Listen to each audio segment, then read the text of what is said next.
Ini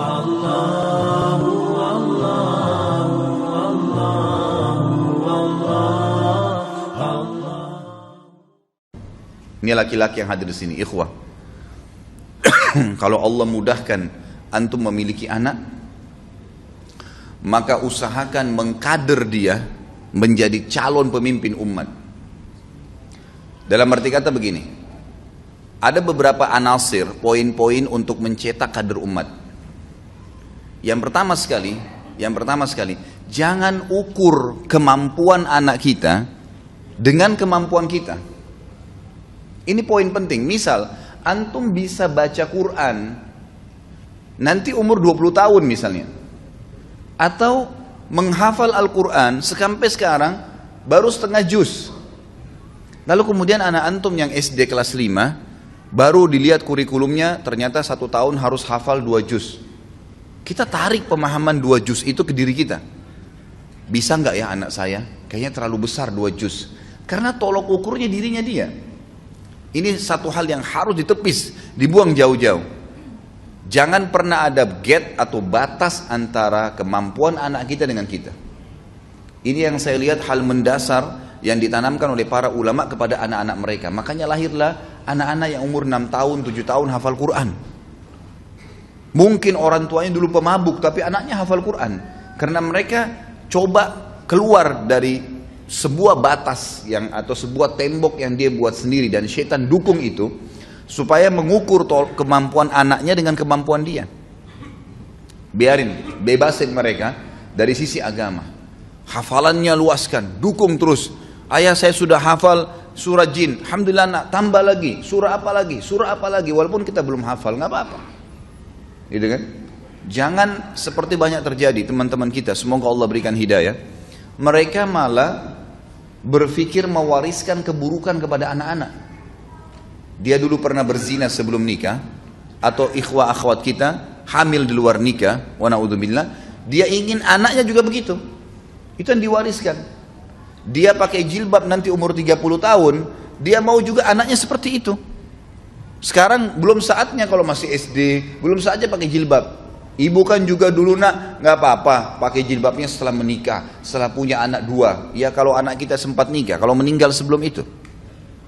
Jadi ini poin penting dalam mencetak kader umat. Jangan pernah ukur tolok ukurnya kemampuan anak kita, calon generasi ke depan dengan kita sendiri. Yang kedua, selalu fokus ke masalah pendidikan agama. Pendidikan umum ini, ikhwah akhwat sekalian, bisa diambil kapan saja. Hukumnya sunnah. Antum tidak ngerti komputer, sekarang banyak tempat-tempat keterampilan, tinggal kursus, bisa. Saya bahkan kemarin sempat ke percetakan, saya ketemu sama satu orang, luar biasa dia mahirnya dalam mengatur desain warnanya, mengatur ukurannya, mengatur segalanya apa yang saya butuhkan. Terus saya tanya, Mas, memang jurusannya komputer? Enggak Pak. Loh kok bisa mahir seperti ini sampai dia jadi tenaga ahli di percetakan yang besar itu? Dia bilang ini otodidak. Saya cuma duduk, kurang lebih kalau nggak salah dia bilang setahun. Saya mulai masuk sini tidak ngerti apa-apa, kemudian saya pegang komputer, akhirnya saya belajar sendiri jadi bisa seperti sekarang. Artinya mudah gitu kan? Tapi agama nggak bisa seperti itu. Agama harus dengan talaki, harus dengan belajar. Harus ada seorang alim. Buku ini kalau antum beli, mohon maaf saya tidak katakan diri saya seorang alim. Kalau antum beli dan dibaca sendiri otodidak, dengan kalau ada seorang ustadz atau alim antum datangin dan dibaca di hadapan dia atau dibacakan seperti sekarang, kemudian ditambahkan, dikuatkan, ya, dijelaskan informasi di dalamnya, itu jauh bedanya dengan otodidak, jauh sekali, gitu kan? Dan memang Islam harus seperti itu, talaki. Para sahabat bertalaki dari Nabi SAW, para tabiin bertalaki dengan para sahabat, gitu kan? Dan dalam poin ini mendahulukan ilmu agama, ajak mereka dari kecil. Ini ikhwah, jazakumullah khair yang bawa anak-anaknya kecil di sini, saya sangat dukung. Ajak anak-anak ke masjid, ajak anak-anak ke majelis ilmu. Hiburan mereka bukan mall. Mall sudah selesai sejarahnya waktu antum dulu. Hiburan mereka buat mereka cinta dengan majelis ilmu. Nanti kalau liburan kemana, ayah? Ke majelis ilmu ini, ke taklim yang ini, ke tablik akbar yang itu, buat mereka suka itu. Bukan buat mereka suka, nanti nak kalau liburan ke puncak ya, nanti kalau liburan ke sini ya. Bukan tidak boleh ya, boleh saja, sesekali. Tapi bukan target. Targetnya mereka cinta majelis ilmu. Sebagaimana antum sekarang cinta majelis ilmu di umur antum sekarang, antum rasakan manfaatnya. Buat mereka cinta dari kecil. Itu sangat luar biasa itu. Ini pelajaran, saya sebutkan poin ini dari kehidupan Ali radhiyallahu anhu ya.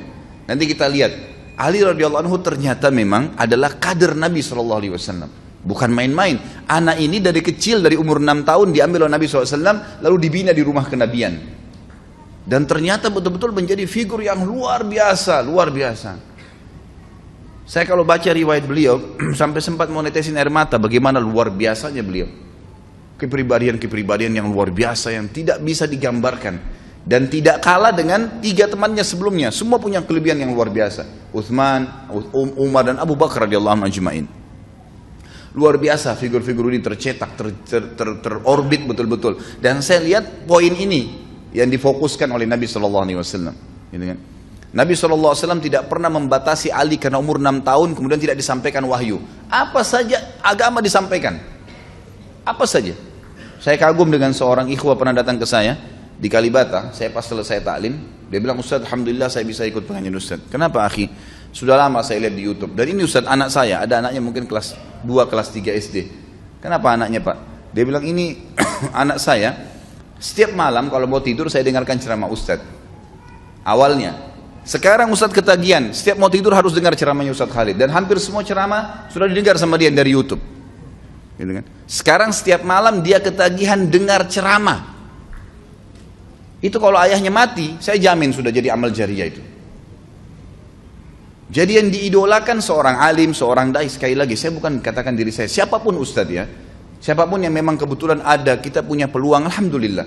Cuma saya bahasakan diri saya di sini karena memang teman-teman di sini, alhamdulillah tim kita sudah ada yang memang langsung mengupload, gitu kan. Kalau ada ustadz yang lain silakan, siapa saja yang bisa berikan manfaat. Tapi memang harus ilmu agama di sini. Fokusnya adalah masalah ilmu agama.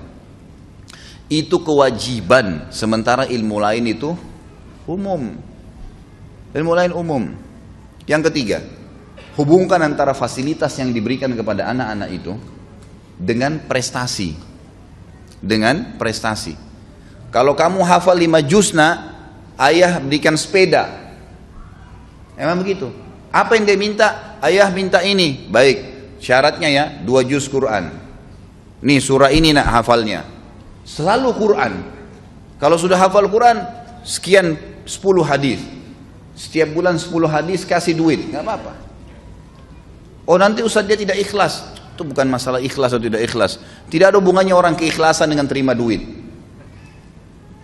Kalau seandainya kita mau bicara keikhlasan, maka tidak perlu ada yang berinfak. Sekarang kalau misalnya satu orang berinfak di jihad di jalan Allah nih, dia keluarin duitnya, dia berikan kuda, unta semua. Terus orang yang terima, gimana orang yang terima itu?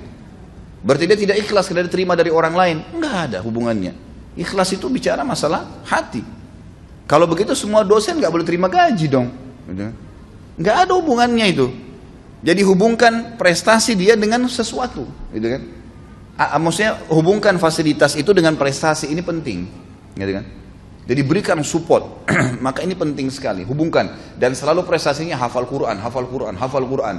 Ya, ikut di majelis ilmu. Kalau ada sesuatu yang positif terus, ada pertanyaan masalah agama terus didukung, seperti itu.